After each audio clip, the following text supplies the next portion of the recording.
Hello everyone, welcome back to the channel. I hope all of you are doing well. और आज का video होने वाला है बेस्ड ऑन योर कमेंट, जिसमें आपने मुझसे पूछा था some strategies for MCS paper, how to attempt MCS, how to attempt open book. तो इसी पे बेस्ड आज हमारा पूरा वीडियो होने वाला है।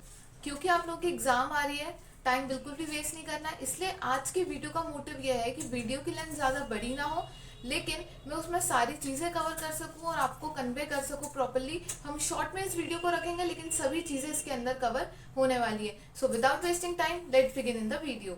सबसे पहली चीज़ कि इस पेपर के लिए हमें क्या करना है। मॉड्यूल में जितने भी केसेस दिए हुए हैं वो आपको समझ में आने चाहिए कि उन केसेस में क्या लिखा हुआ है, उसके पीछे क्या स्टोरी थी, क्या वहाँ पे कंक्लूजन आया था। इसके लिए मैंने सारे चैप्टर्स पे वीडियो चैनल पे अपलोड कर दिए हैं। जिन्होंने भी वीडियो नहीं देखे वो एक बार वीडियो ज़रूर देखना, उससे आपका रिवीजन भी एक बार पूरा कंप्लीट हो जाएगा। तो ये चीज़ हो गई कि मॉड्यूल से आपको क्या करना था। एमसीएस के पेपर को अटेम्प्ट करने के लिए दूसरी इंपॉर्टेंट चीज़ है इंडेक्स, जो कि आप लोग अभी तक कंप्लीट कर चुके होंगे।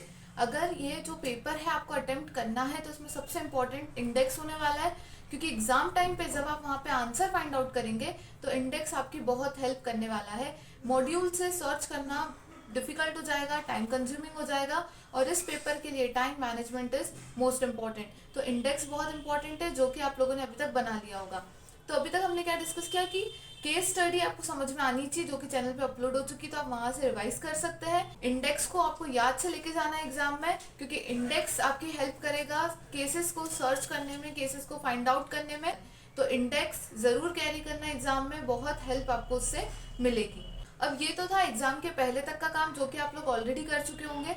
अब देखते हैं कि जब आप एग्जाम में अटेम्प्ट करेंगे तो कौन सी बातें हैं जो कि आपको वहां पे ध्यान रखनी है। सबसे पहली चीज, जैसे ही आपको पेपर मिलता है स्टार्टिंग के 15 मिनट्स में रीड करने के लिए, क्वेश्चन नंबर 1 पे आपको उस वक्त ध्यान नहीं देना है। क्वेश्चन नंबर 1 को आपको छोड़ते हुए क्वेश्चन नंबर 2 से डायरेक्टली स्टार्टिंग करनी है।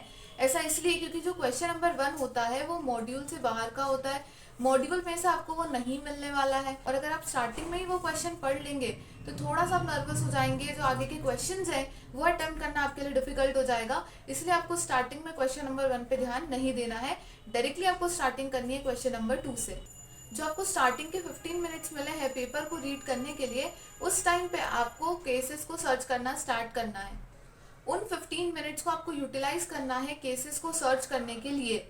आप इंडेक्स और मॉड्यूल की हेल्प से सारे केसेस को सर्च करेंगे, और आपको सिंपल सा ये काम करना है कि आपके क्वेश्चन पेपर में जहाँ क्वेश्चन दिया हुआ है वहाँ पे आपको पेज नंबर नोट कर लेना है कि ये वाला आंसर इस पेज पे मिलने वाला है। तो वो जो 15 मिनट्स होंगे आपको यूटिलाइज करना है आंसर्स को ढूंढने के लिए, आंसर को सर्च करने के लिए। तो एग्जाम में जो आपको सबसे पहला काम करना है वो ये है कि फर्स्ट क्वेश्चन से स्टार्टिंग नहीं करनी है, सेकंड क्वेश्चन से आपको स्टार्टिंग करनी है, और स्टार्टिंग के 15 मिनट्स को यूटिलाइज करना है केसेस के आंसर्स को सर्च करने के लिए। पॉइंट नंबर 2 जो आपको इस पेपर के लिए ध्यान देना है वो है टाइम मैनेजमेंट। इस पेपर में टाइम मैनेज करना बहुत इंपॉर्टेंट है, ताकि सारे केसेस को आप कंप्लीट कर सकें। तो इसके लिए आपको क्या करना है कि हमने स्टार्टिंग की है क्वेश्चन नंबर 2 से, क्वेश्चन नंबर 2 to 6 आपको कंप्लीट कर लेना है 2 आवर्स के अंदर। और उन 2 आवर्स में जो आप ये कंप्लीट करेंगे, आपको इस तरीके से कंप्लीट करना है कि आपको वापस उस आंसर्स को देखना ना पड़े। 2 आवर्स के अंदर आपके 60 मार्क्स के क्वेश्चन कंप्लीट हो जाने चाहिए, और जो लास्ट 1 आवर रहेगा उसमें हम क्वेश्चन नंबर 1 पे आएंगे और उसे कंप्लीट करेंगे। तो टाइम मैनेजमेंट बहुत इंपॉर्टेंट है। टाइम को मैनेज करते हुए ये आपको टारगेट रखना है कि स्टार्टिंग के 2 आवर्स में 2 to 6 कंप्लीट होना चाहिए, और जो लास्ट में हमारा जो क्वेश्चन नंबर 1 बचा है जो 40 मार्क्स कवर करेगा, उसको हमें 1 आवर देना है। अब क्योंकि हमने टाइम मैनेजमेंट की बात की है, तो उसमें नेक्स्ट पॉइंट ये होगा कि जो आपके आंसर्स होंगे उनकी लेंथ कितनी होनी चाहिए। तो जो आपके 60 मार्क्स के क्वेश्चन है, मतलब question number 2 to question number 6, वो 1 to 1.5 पेज का होना चाहिए। मतलब बेसिकली जो आपके 4 to 5 मार्क्स के क्वेश्चन आ रहे हैं उसको आपको 1 to 1.5 पेज में कवर करना है। अगर आपको ऐसा लग रहा है कि क्वेश्चन नंबर 2 से 6 के लिए आपके पास और भी ज्यादा कंटेंट है, आप और भी कुछ लिख सकते हैं, लेकिन फिर भी आपको नहीं लिखना है, आप उसको 1 to 1.5 पेज तक मैक्सिमम लेके जाएंगे। क्योंकि क्या होता है कि जब कोई ऐसा आंसर है जिसमें हमारे पास कंटेंट बहुत ज्यादा है, तो हम सोचते हैं कि हम उसमें एक्स्ट्रा लिख दें, लेकिन उस एक्स्ट्रा लिखने की वजह से कोई दूसरा क्वेश्चन स्किप हो सकता है। इसलिए बेटर है कि आप 1 to 1.5 पेज तक मैक्सिमम इन क्वेश्चंस को लेके जाएंगे। इससे 2 आवर्स के अंदर आराम से आपके जो सारे क्वेश्चंस है वो कंप्लीट हो जाएंगे। उसके बाद हम बात करें क्वेश्चन नंबर 1 की, तो क्वेश्चन नंबर 1 में 4 क्वेश्चंस होंगे ऑफ 10 मार्क्स ईच। और क्योंकि ये 10 मार्क्स के हैं तो जो हमको आंसर्स की लेंथ होगी वो थोड़ी बढ़ानी होगी। तो यहाँ पे कम से कम 2.5 से 3 पेज तक आपका आंसर जाना चाहिए। तो टाइम को मैनेज करने के लिए लेंथ ऑफ द आंसर पे भी आपको ध्यान देना है। नेक्स्ट आपको ध्यान देना है अटेम्प्ट फुल पेपर, पूरा पेपर अटेम्प्ट करके आना है आपको। पूरा 100 मार्क्स आपका अटेम्प्ट होना चाहिए, आपको आता हो नहीं आता हो। हमने टाइम मैनेजमेंट की बात ही इसलिए की है ताकि आप लोग पूरा पेपर अटेम्प्ट कर सकें। 100 मार्क्स का पूरा पेपर अटेम्प्ट होना चाहिए, चाहे कैसी भी सिचुएशन हो। अब हमारे लास्ट पॉइंट पे आ जाते हैं, how to write answers. Answers को आपको कैसे ड्राफ्ट करना है। आपको जो आंसर्स लिखने हैं वो 3 to 4 पैराग्राफ्स में लिखने हैं। जैसे आपने स्टार्टिंग की फैक्ट ऑफ द केस से कि आपको जो क्वेश्चन में दिया हुआ है उसके फैक्ट ऑफ द केस क्या है। देन मॉड्यूल में ऐसा कौन सा केस हुआ था उसका रेफरेंस देना है कि कौन सा केस था, उस केस का नाम लिखना है आपको। देन उसके बाद जो क्वेश्चन दिया हुआ है वो कैसे मॉड्यूल के केस से लिंक हो रहा है वो बताना है आपको। और लास्ट पैराग्राफ में आप कंक्लूजन देंगे, आप बताएंगे कि यहाँ पे क्या कंक्लूजन रहेगा, यहाँ पे क्या जजमेंट होनी चाहिए। इसी को आप इस तरीके से अगर लिखना चाहिए कि सबसे पहले कौन से केस में ये चीज़ हुई थी तो आप पहले केस का नाम लिख सकते हैं, then fact of the case, then फिर जो क्वेश्चन में केस दिया हुआ है और जो मॉड्यूल में केस था उसको आप रेफर करेंगे एक पैराग्राफ में और लास्ट में आप कंक्लूजन देंगे। तो इन पैराग्राफ को आप इस तरीके से अरेंज करेंगे। मैक्सिमम 4 पैराग्राफ्स में आपको इसे कंप्लीट करना है।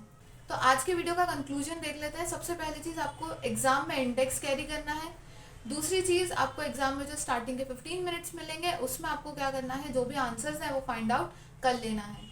आपको जो आंसर लिखने की स्टार्टिंग करनी है वो क्वेश्चन नंबर 2 to 6 करना है, जो कि आपके 2 आवर्स में कंप्लीट हो जाना चाहिए।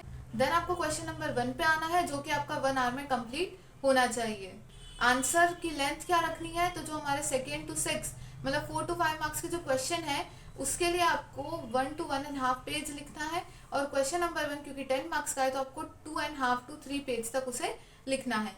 टाइम मैनेजमेंट की हमने बात कर ली। नेक्स्ट चीज आपको ध्यान रखनी है, अटेम्प्ट फुल पेपर, कुछ भी हो कैसा भी केस हो आपको पूरा पेपर अटेम्प्ट करके आना है, तभी आपके चांसेस ऑफ पासिंग ज्यादा रहेंगे। उसके बाद हमने ये डिस्कस कर लिया कि आपको आंसर किस पैटर्न में लिखने हैं, तो वो हमारा डिस्कस हो गया। इसके बाद यहाँ पे मैं एक और पॉइंट ऐड करूँ, आपको मॉड्यूल और इंडेक्स तो कैरी करना ही है, लेकिन इसके साथ साथ अगर आपके कोई हैंड रिटन नोट्स है तो आप वो भी यहाँ पे कैरी कर सकते हैं। इसके अलावा आपकी जो कंपनी लॉ और ईबीसीएल की मॉड्यूल है सीएस एग्जीक्यूटिव की, वो आपको यहाँ पे साथ में कैरी करनी है।